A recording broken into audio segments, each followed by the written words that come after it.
Yes, kwa majina naitwa Isaac Mongai aka Kijana Msafi, na mimi ndio chairman wa New Gema Young Leaders Movement, na nimekuja tena kuongea na Wakenya kwa sababu ya ile matamshi ama ile taarifa ambayo niliona Moses Kuria alitoa juzi, na alikuwa ameandika taarifa kubwa akijaribu kuelezea vile ambavyo amefurahia kuona William Ruto ameenda huko Ishaveri kusalimia Uhuru Kenyatta. Na akaongea mambo mingi, na akasema ya kwamba angependekeza hao viongozi wakae chini kukuwe na mapendekezo ya kubadilisha katiba, hata wakitaka warudisha ile BBI yenye ilikuwa inapingwa na William Ruto wakati wa serikali ya handshake. Akaendelea hivyo. Ile kitu ambayo ilinishika zaidi kimawazo, akimalizia akasema ya kwamba ati ni wakati mzuri sasa sisi kama jamii ya Mlima Kenya tukubali sasa kurudi Jubilee, mahali ambapo tulikuwa serikali ya Uhuru Kenyatta, na hizi vyama zingine zote Mlima Kenya zote ziwekwe kando, zote zifunganishwe, zimalizwe, watu wote warudi Jubilee, na Uhuru Kenyatta akuwe ndiye atakuwa party leader na akuwe kiongozi wetu. Na hiyo ndio ilikuwa mapendekezo ya yule mrevi anaitwa Moses Kuria. Mimi nataka kuambia Moses Kuria, watu si wajinga, na mahali imefika jamii ya Mlima Kenya wanasema ya kwamba kwa Wainga tutigacoka ringi. Uko tulitoka na hatuwezi rudi. Safari tumeanza ni ya kwenda mbele na kusonga mbele, hatuwezi rudi nyuma. Kutuambia turudi sijui mambo ya Jubilee, kutuambia sijui turudisha sijui mambo ya BBI. Kama wewe mwenyewe chama chako ulivunja, chama sijui kilikuwa kinaitwa sijui chama cha kazi, ukavunja ukapatiana kwa UDA. Baada ya kupeana kwa UDA ukapatiwa kazi siku 2 siku 3 mwezi moja miezi 2 hapo. Baadaye ukakosa maana kwa serikali ya William Ruto akakufuta kazi kama waziri. Ukarudi huku ushago, umezunguka kwa matanga ukilialia, baadaye ukaitwa. Akasema kwamba ukaange hapo State House, ukapatiwa kazi ya kunyapara China mandazi hapo, wakisema sijui ndiye advisor sijui wewe ni nani. Mimi nataka nikwambie Moses Kuria, sisi kama jamii ya Mlima Kenya hatutaki confusion. Uhuru Kenyatta alifanya kazi yake ya miaka 10 na akamaliza na akastaafu na akaenda nyumbani.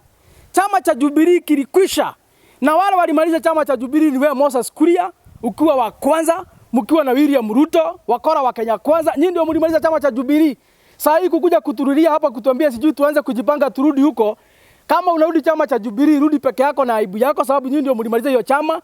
Sisi tushatoka, hatutaki mambo ya Jubilee, hatutaki mambo ya UDA, hatutaki mambo ya Kenya kwanza. Hizi vyama zote mnakuja hapa mnatutengenezea, mnatutapeli nazo. Hiyo upuzi hatutaki.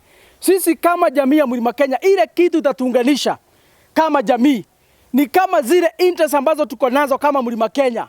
Serikali itaangalia kama kuna kitu itaunganisha sisi, sio hizo chama mnakuja kutengeneza huko kwa mahoteli. Yule mtu ambaye tunategea atatupatia mwelekeo na direction ni Rigathi Gachagua, na tuko nyuma yake watu wa Mlima Kenya, kwa sababu yeye peke yake ndiye ameonyeshana ya kwamba ni kiongozi ambaye anaweza kataa kununuliwa, anaweza kataa red carpet na hizo power zote kwa sababu ya kutetea haki za wananchi. Siku mlikuwa mnamfukuza hapa mkuu na William Ruto, Moses Kuria, Rigathi Gachagua alikuwa na choice, angekubaliana na nyinyi, angesema hata wacha ninyamaze, tukule mambo ya Adani, tukule mambo ya airport, tukule mambo ya SHA.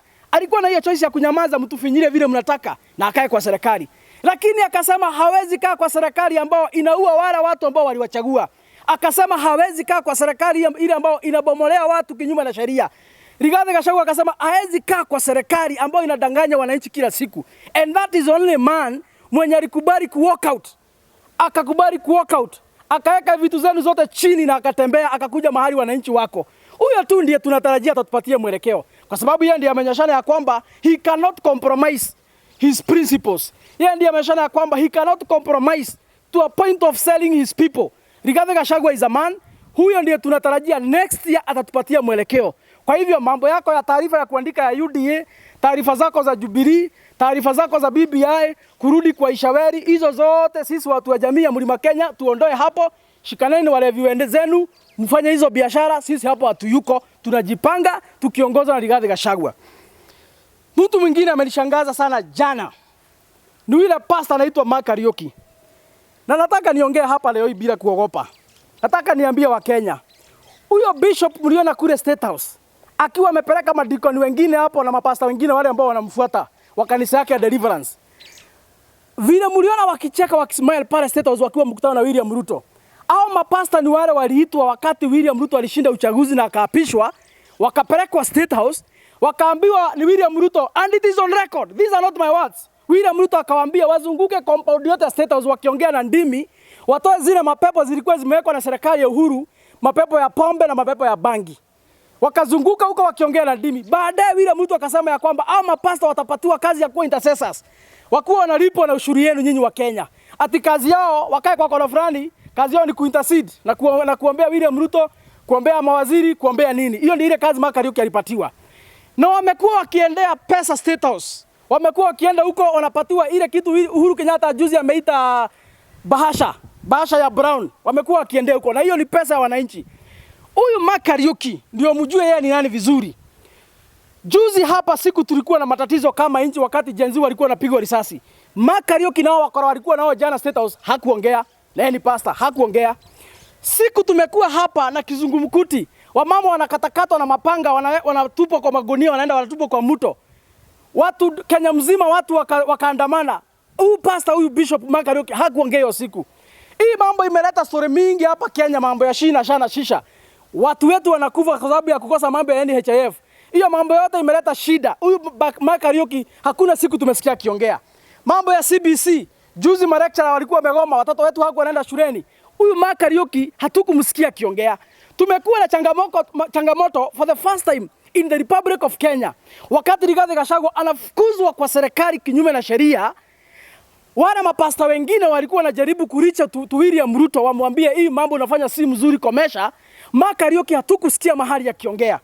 Na kama hakuongea wakati tumekuwa na matatizo kama taifa, kazi yake ni kuamuka anaendea bahasha ya brown kule State House. Huyo si pastor, huyo si mtumishi, huyo si bishop, huyo ni mkora. Siku mapasta wengine wanakataa sadaka. Wanaambia William Ruto, kabla utupatie 10,000, kabla utupatie milioni 10 ama milioni 5 kwa kanisa tukure, ni vizuri kwanza uaddress zile maneno ambazo zinatatiza wa Kenya. Tumeona maaskofu wa ACK, PCA, Catholic, wengine hata pia wapefa. Tumeona wakitoa taarifa, wakikemea William Ruto kwa sababu ya corruption. Hakuna siku hata moja wa Kenya tumeona Kariuki akiongea. Siku maaskofu wanarudisha hiyo mambo ya sijui sadaka ya milioni 10, sijui milioni 5. William Ruto anaenda kuchukua pesa ya wananchi anapeleka kwa kanisa. Siku wanarudisha na wanasema hawataki siasa kwa kanisa. Hatujasikia Kariuki akiongea. Kwa hivyo nataka Wakenya wajue, mkiona William Ruto ameita Kariuki na wahubiri wote walikuwa kule State House jana, hakuna mambo ya wananchi wanazungumzia hapo. Hakuna interest za Wakenya wanaenda kuzungumzia kwa hiyo meza. Ile kitu Kariuki anaendea pale ni pesa, ni bahasha ya brown, ni pesa ya kunonesha tumbo yake na familia yake, lakini hata hawezi fikiria maisha ya wale washirika ambao wanamfuata. Hawezi hata hurumia wale wanarika wako kwa hiyo kanisa yake ambao wanakosa masomo kwa sababu lecturers wanagoma kwa sababu serikali imeshindwa kutekeleza mambo ya masomo.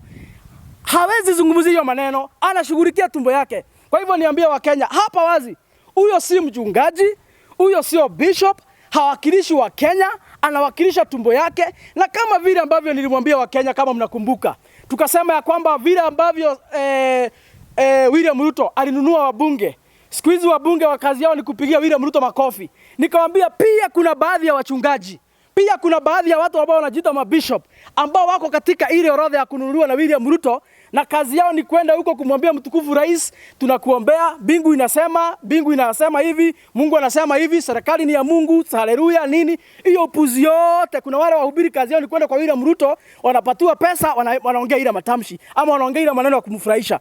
Kwa hivyo mapasta mjiadhari na wao, ni mapasta wa uongo, ni mapasta ambao ni bandia. Wala mapasta wa kweli ni wale tumeona wakitoa taarifa na kukosoa serikali, zile mambo ambazo wanafanya kinyume na sheria na kinyume pia na matakwa ya wananchi. Hao ndio wale maaskofu ambao tutasikiza. Na mnawajua vizuri, wamejitokeza juzi wakatoa taarifa kubwa wakielezea zile shida ambazo zimekuba nchi ya Kenya. Hao ndio wale mapasta wanazungumza kwa niaba ya wananchi. Hao wengine wanarukaruka huko wakiongea na ndimi, sijui wamepatiwa kazi ya intercessor, na hata hiyo maombi yao ni maombi hata haieleweki. Ni maombi hata ya upuzi. Ingekuwa maombi ya ukweli, maombi ya maana, ingekuwa imebadilisha taifa. Walipatiwa hii kazi ya kuombea nchi kina Bishop Kariuki 2022. Sasa tuko 2024. Badala nchi ikuwe mzuri na haribika, badala mambo ikuwe sawa sawa inaendelea kuharibika zaidi. That is to say hiyo maombi hata Mungu haisikii. Hiyo biashara yote wanafanya hapa ya utapeli, Mungu hata hayuko hapo. That is why hakuna hata kitu maombi inaweza badilisha. Nikimalizia, juzi nimeona magazeti imeanza kusema ile maneno ilikuwa inaendelea pale Ishaweri. Na nikasikia kwamba kuna mikakati na mipango ya kwamba Uhuru Kenyatta anaweza rudi kwa serikali ya William Ruto. Na wanazungumzia vile ya kwamba hata kama ni ndugu ya Uhuru Kenyatta Bwana Moho anaweza patiwa kiti ya waziri. Sijui Uhuru anapatiwa nafasi ya sukume watu kadhaa wale ambao walikuwa wanafanya nao kazi kwa serikali yake awapatiane kwa William Ruto. Sisi hatuna shida na hiyo. Uhuru Kenyatta, sisi hatuna shida na hiyo. Ukitaka kupatiana ndugu yako akuwe waziri ni sawa. Ukitaka kuforward ndugu yako akuwe running mate wa William Ruto 2027 ni sawa. Ile kitu ambayo tunasema sisi kama Wakenya, hii hata si Mlima Kenya peke yake, ile kitu tunasema kama Wakenya, hii mambo ya matajiri kupatana kwa meza, wanaongea mambo ya biashara zao, wanaongea mambo ya familia zao, alafu wanafiki, wakora, wanatokea kwa kamera kutuambia ati sasa nchi imekuja pamoja. Hiyo ni upuzi, hiyo ni ujinga, sisi hatuyuko hapo. Sisi hatuko hapo Wakenya. William Ruto na Raila Amolo Odinga na Uhuru Kenyatta kupatana kwa meza, wanapigwa picha, wanaongea biashara zao, wanaongelea familia zao. Hapo ni wapi Wakenya wamepatana? Hapo ni wapi Wakenya wameungana? Juzi tumeona Raila Amolo Odinga akienda kwa meza, anapeana mtoto wake, anapatiwa kazi kwa sijui AU. Au matajiri wakipatana wanaongea biashara zao, familia zao, watoto wao, vile ambavyo watapatiwa makazi kwa serikali. Au wakiungana ni wapi Wakenya wameungana? Juzi sababu sasa Uhuru Kenyatta wamesalimiana na William Ruto. Wala watoto watafukuzwa shule Murang'a Januari, hawatafukuzwa. Wala wazazi hawana fees, hawajui namna ya kupeleka watoto shule next month. Wamesaidika na nini? Yule mama analala njaa kule Mombasa, kule Kilifi kwa sababu ya pinchi ya uchumi. Sababu sasa William Ruto amechukua Joho na amechukua Uhuru Kenyatta na amechukua Raila Amolo Odinga kwa serikali. Huyo mama amesaidika na nini? Ameshiba. So Wakenya sisi tuongee kwa kauli moja. Na tuambia hawa matajiri, hiyo puzi wanatubeba sasa, mahali imefika tumechanuka. Hamwezi kuwa mnatuambia familia tatu zikipatana ati nchi imepatana. Familia tatu zikipatana Kenya tumepata amani. Familia tatu ikipatana ati sasa tutapata maendeleo. Hiyo ni upuzi na hiyo ni ujinga. Sisi kama Wakenya ni vizuri tukubaliane ya kwamba tuko peke yetu. Sisi ndio tumebaki tukikosoa serikali kwa sababu sisi ndio tunatoshwa ushuru. Na hata juzi nimeona magazeti yanasema ya kwamba I think some 65 MPs wamepatana usiku hapa bungeni na wamepitisha zile sheria ambazo zilikuwa zinapingwa wakati wa finance bill. Gazeti ya leo ilikuwa inasema 65 MPs usiku last night wamepatana bungeni na wamepitisha sheria za kuongeza ushuru secretly. Hivyo ndivyo gazeti ilikuwa inasema. Kwa hivyo sisi ndio tunanyanyaswa, sisi ndio tunafinyiriwa, sisi ndio tunamalizwa. Lazima tuongee. Hata matajiri wakipatana sisi hatutanyamaza. Lazima tutaongea kama Wakenya na pia kama jamii ya Mlima Kenya. Sisi hatutanyamazishwa na vile ambavyo tumekubaliana, kwa sababu hii ni kitu naona hata kwa mitandao. Unaona kabisa watu wa Mlima Kenya wamekubaliana kwa kauli moja. William Ruto hata asalimie nani? William Ruto hata afanye nini? Safari ya kumpeleka kule Sugoi kama jamii ya Mlima Kenya, hiyo sasa ni unstoppable. Tumulipa deni yake, ametulipa na maovu. Alikuja hapa amezunguka hapa Mlima Kenya, amerukaruka hapa akatudanganya. Hakuna kitu hata moja alituahidi hapa wakati wa kampeni alitekeleza na tulimpatia kura zetu. Sisi hatuwezi kuwa kwa hiyo biashara ya uongo. Unatuambia hii, mchana unatuambia hii, kesho unatuambia hii. Hiyo upuzi yote sisi hatutaki. Tulikuwa na mzee Kibaki, hakuwa na payuka juu ya magari, hakuwa na ropoka hapa akidanganya watu, lakini kazi alikuwa anafanya. Sisi hatutaki adili na uongo na ujinga mingi, kuzunguka huko hapa ukitusumbua hapa. Sisi tunataka kazi kwa sababu tunalipa ushuru. Kwa hivyo 2027 sisi kama jamii ya Mlima Kenya msimamo ni ule ule. Tuko nyuma ya Rigathi Gachagua. Na tulimwambia sisi kama watoto wa Mlima Kenya atafuta marafiki nje ya jamii yetu, ashikana na wale viongozi wengine katika nchi ya Kenya, wale ambao wako na nia njema ya kubadilisha taifa, washikane, watengeneze coalition 2027. Hakuna kitu itazuia. Hata Mungu ametupatia goodwill. Ametupatia goodwill ya kuhakikisha kwamba William Ruto tumempeleka nyumbani asubuhi na mapema. Ni hayo tu kwa leo, na pia yakitokea mengine tutazungumza sababu nchi ni yetu. Lazima tuongea. Thank you very much. Na mheshimiwa pale Uhuru Garden niliona kuna watu hawakutokea sana. Ni kwa nini nataka uzungumzie kwa nini watu hawakutokea na wenye walitokea inasemekana walilipwa? Watu hawakutokea kwa sababu wamechoka kudanganywa. Watu wa Jamhuri ya Kenya wamechoka kubeba ujinga. Wale ambao walitokea leo ni wale ambao hawana kazi, hawana pahali ya kwenda, wameitwa wapatiwe 500 wakae hapo 3 hours wasikize uongo alafu waende nyumbani. Wakasema ni sawa. Wakaenda kuchukua hiyo 500, wasikize uongo 2 hours and then watoke na 500. Hajao ni 500 yenye walikuwa wanalipwa leo. Otherwise innocent Kenyans, mtu akona mambo yako ya kufanya haezi enda hapo kupoteza wakati akisikiza uongo. Kwa sababu ile maneno nimesikia hapo ile mtu akiongea leo ni uongo. Ati rais mzima anasimama anasema ya kwamba ati mambo ya SHA it is functioning. Jana kuna mtu amenipigia simu akiwa kwa hospitali. Hizi system wamenunua 104 billion wameuzwa na Adani. Zimefail. Kuna mtu jana amenipigia akiwa kwa hospitali. Haziendi through hizo mashini zote system yote imefail. Haiko inafanya kazi. So wamekwama kwa hospitali. Kitu ambao wametuambia hapa ati sijui walikataa NHIF sababu ile kitu wanauziwa ni Adani, hiyo system sijui ni mzuri na ndio maana hata wamenunua pesa mingi 104 billion. Jana imefail.